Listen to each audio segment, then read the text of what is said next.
Ifeoma Onoka is counting boats.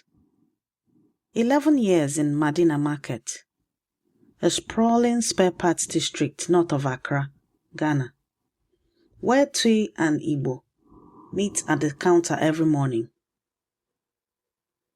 She knows the stall the way she knows her own breathing. Which corner floods when it rains? Which shelf bends under the weight of engine gaskets? Which apprentice boy is likely to miscount when the afternoon heat gets into him? She is 44 years old. She came from Nnewi because the spare parts market was better here. She stayed because she built something worth staying for. The woman standing at the edge of her counter has been there for 20 minutes. Kezia, from Atlanta. She said so yesterday when she first appeared. Phone out, eyes moving across everything. She is not buying anything. She never buys anything. She just listens. Yesterday, Ifeoma said something to the apprentice boy. Gịnị ka ị mere ụnyaahụ? Without thinking. Kezia did not move for 3 minutes. This morning she is back. Same spot, same expression. Gịnị ka ị mere ụnyaahụ? Ifeoma says it again. Not to Kezia, to the boy. What did you do yesterday? She is asking about the delivery. She is also asking about the delivery. Kezia says very quietly, "What does that mean?" Ifeoma looks up. She has seen a lot of things in 11 years at this counter.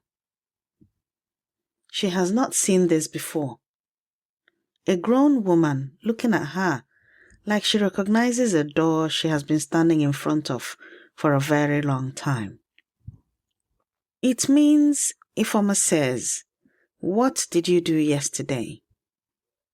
Kezia is quiet.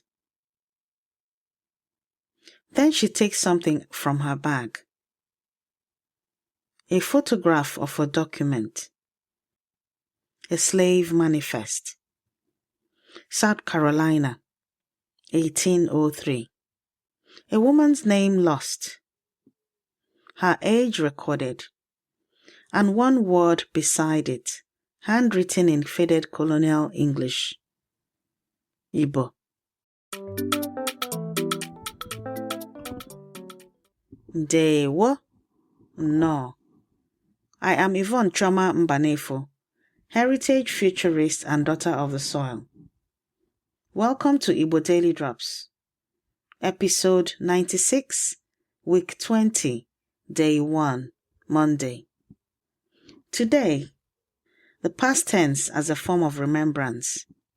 When an Igbo speaker asks, "What did you do yesterday?" they are recording that your day mattered. In Igbo, you are countable. You are known. You are answered. Ka anyị bido. Let us begin. Ifeoma looks at the document for a long time. She knows what Nnewi is. She knows what the Bight of Biafra is. She knows what her grandfather's grandfather knew. That there was a time when Igbo people were being loaded onto ships in numbers no one wanted to count. Because counting would have made it true in a way that was harder to survive. She does not say any of this.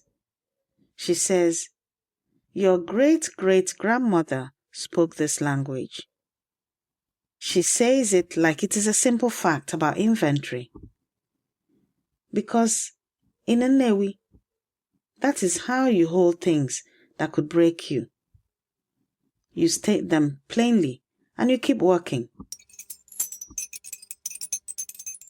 Then let me teach you her sentence, Ifeoma says.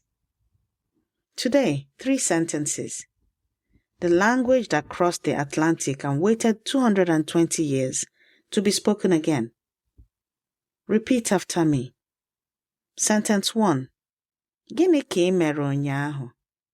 In English, what did you do yesterday? Gịnị ka ị mere ụnyaahụ? Gịnị ka ị mere ụnyaahụ? Gịnị ka ị mere ụnyaahụ? Kezia says it badly. Ifeoma does not correct the tone. She just nods. Again. Sentence 2. Agara m ahịa ụnyaahụ. In English, I went to the market yesterday. Agara m ahịa ụnyaahụ. Agara m ahịa ụnyaahụ. Agara m ahịa ụnyaahụ. Ifeoma gestures at the stalls around them. Your ancestor went to a market. So did mine. Sentence 3. Ha zuru ike ụnyaahụ. In English, they rested yesterday. Ha zuru ike ụnyaahụ. Ha zuru ike ụnyaahụ. Ha zuru ike ụnyaahụ. A pause. Then Ifeoma says, the ones who didn't make it across, they are resting. These 3 sentences are in your free speaking workbook this week. Download it at learnibonow.com. If you're driving right now, just listen. The workbook will be waiting. Kezia tries the question again. Gịnị ka ị mere ụnyaahụ? Better this time. Still wrong tones. Your yesterday was a long time ago, Ifeoma says. But you are still asking the right question. She wraps up a small bolt Kezia had not asked to buy and places it on the counter. Take it. Something from this market. Your people new markets. Kezia picks it up. She does not cry. She just closes her hand around it. Onye ajụjụ anaghị efu ụzọ. Onye ajụjụ anaghị efu ụzọ, Ifeoma says quietly. She does not translate it. She returns to her counting. What Kezia heard in that market was already ancient before she was born. Onye ajụjụ anaghị efu ụzọ. Onye ajụjụ anaghị efu ụzọ. One who asks questions does not lose their way. The question is the path. In Igbo understanding, asking is not weakness. It is the technology of return. I have stood in markets like Ifeoma's, the kind where the language you grew up with and the language you are standing inside overlap at the counter, and neither one yields. That is not confusion. That is Igbo economic life, exactly as it has always functioned. Historian Michael Gomez of New York University documented in his 1998 study, Exchanging Our Country Marks, that the Bight of Biafra, from which Igbo people originated, contributed nearly 1/4 of all Africans brought into North America, placing it in virtual first-place tie with West Central Africa. Researcher Jennifer Hildebrand, writing in the Journal of African American History in 2006, draws on Elizabeth Isichei's scholarship to show that Igbo captives transported to the New World maintained a strong Pan-Igbo identity and gave, in Isichei's own phrase, help, care, and instruction to new arrivals from Igbo land. The Mandinka griot tradition holds the same principle. The knowledge keeper does not wait to be asked in the right way. They answer because the asking is enough. What linguists call the past tense, Igbo communities have always understood as something different. Attestation, a way of saying your yesterday happened and I acknowledge it.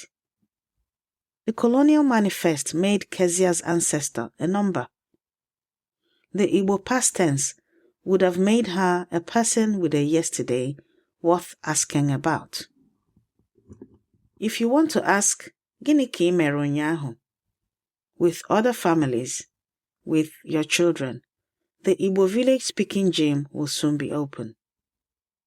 Before this day ends, say, Gịnị ka ị mere ụnyaahụ? To someone you love, not as language practice, as a declaration. Because onye ajụjụ anaghị efu ụzọ. The one who keeps asking is the one who finds their way back. Every sentence you learn is a drop, and every drop feeds Oke Osimiri Mmụta Igbo, the ocean of Igbo knowledge. These 3 sentences, the one Ifeoma teaches Kezia, are in your free speaking workbook this week. Download it at learnibonow.com. This has been your Igbo Daily Drop. Abụ m nwanne gị nwanyị, Yvonne Chioma Mbanefo. I am your sister, Yvonne Chioma Mbanefo. Ka ị hụ onye ị na-achọ. May you find the one you are looking for. Ka anyị hụ echi. Until we meet again tomorrow.